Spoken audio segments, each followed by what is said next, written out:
Hello, everyone. Today, I will be talking about how disability can, and often is, socially constructed, meaning that what counts as disabled depends not only on a person's body or mind, but on social expectations, structures, and environments.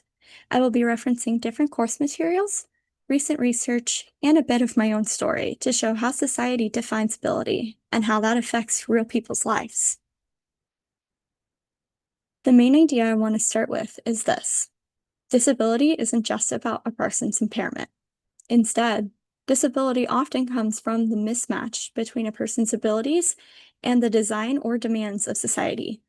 Things like inaccessible buildings, rigid social expectations, and lack of accommodations don't just inconvenience people, they disable them. This perspective shifts responsibility from the individual to the society. In their book, Being Realistic Isn't Realistic, Emma Vanderclift and Norman Kunk emphasize that disability is a valid part of identity. They argue that people should not feel obligated to mask or minimize their disability just to meet social expectations. In a society that often values only performance or productivity, they challenge the idea that disability should be hidden or fixed, and instead recognize it as part of who someone is. Vanderclift and Kunk also criticized the common tendency to treat disabled people as objects of pity or recipients of help. While often well-meaning, this dynamic can reinforce inequality and strip away agency. Instead of viewing disabilities solely as a problem needing assistance, they ask us to recognize disabled people as full persons with rights, identities, and dignity. The idea of being realistic about disability is often used to limit expectations, meaning what disabled people can or should do. According to Vanderclift and Kunk, this realism is less about actual limitation and more about societal assumptions. Essentially, it's a social barrier disguised as pragmatism. This notion discourages accommodations, reduces opportunities, and supports the argument that disability is socially constructed. A 2018 article titled Rethinking Disability argues that disability should be understood not just as a health deficit, but as a result of interactions between health conditions and social or environmental factors. That means disability isn't static. It depends on context, how society is organized, what supports exist, and how inclusive spaces are. This supports the argument that disability is socially constructed because changing social and environmental factors can change whether someone's impairment becomes disabling. Building on that, let's look at how environment, especially our built environment, shapes participation and disablement. A recent scoping review examined how the built environment influences whether adults with long-term physical disabilities can participate in their communities. The study found that many environmental features act as barriers. Things like inaccessible buildings, poor sidewalks, and lack of transportation all prevent people from fully engaging.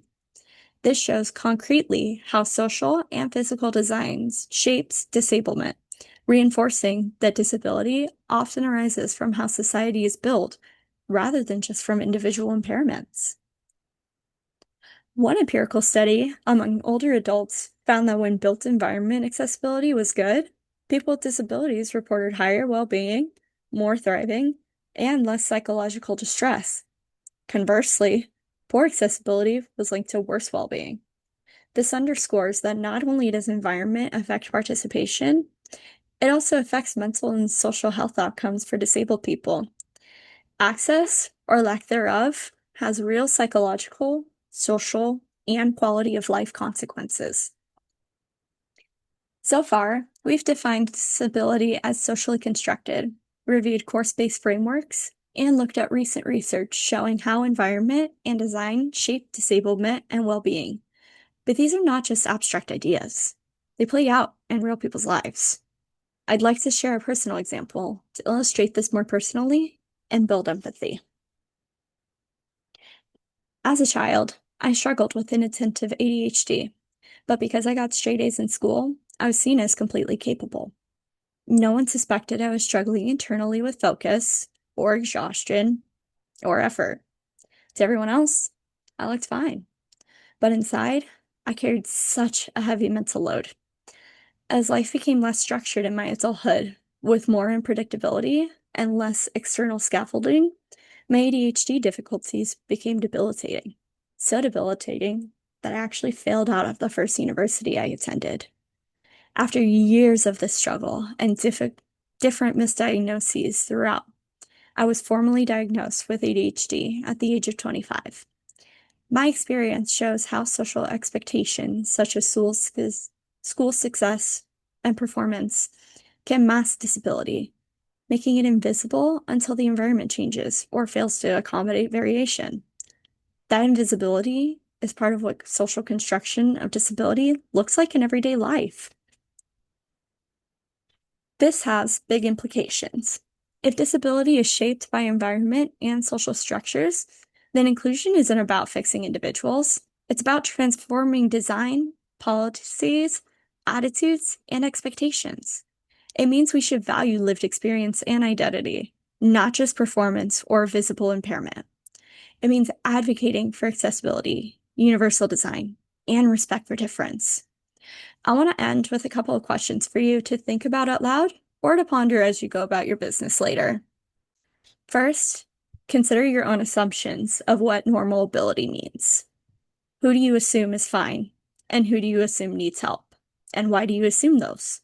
Second, think about your environments, whether it be school, work, or even public spaces, and ask yourself, are there design or social barriers that make participation harder for some people? Reflection like this is one step towards empathy and systemic change. I want to thank you so much for taking time to learn about disability as a social construct with me today. I hope this presentation helped you see how society, environments, and expectations shape what we consider ability, and why empathy and inclusion are so important. I also hope my personal story illustrated that disability isn't always visible and that everyone's experiences matter. Thank you for reflecting with me and for considering how small changes in understanding and environment can make a big difference in people's lives.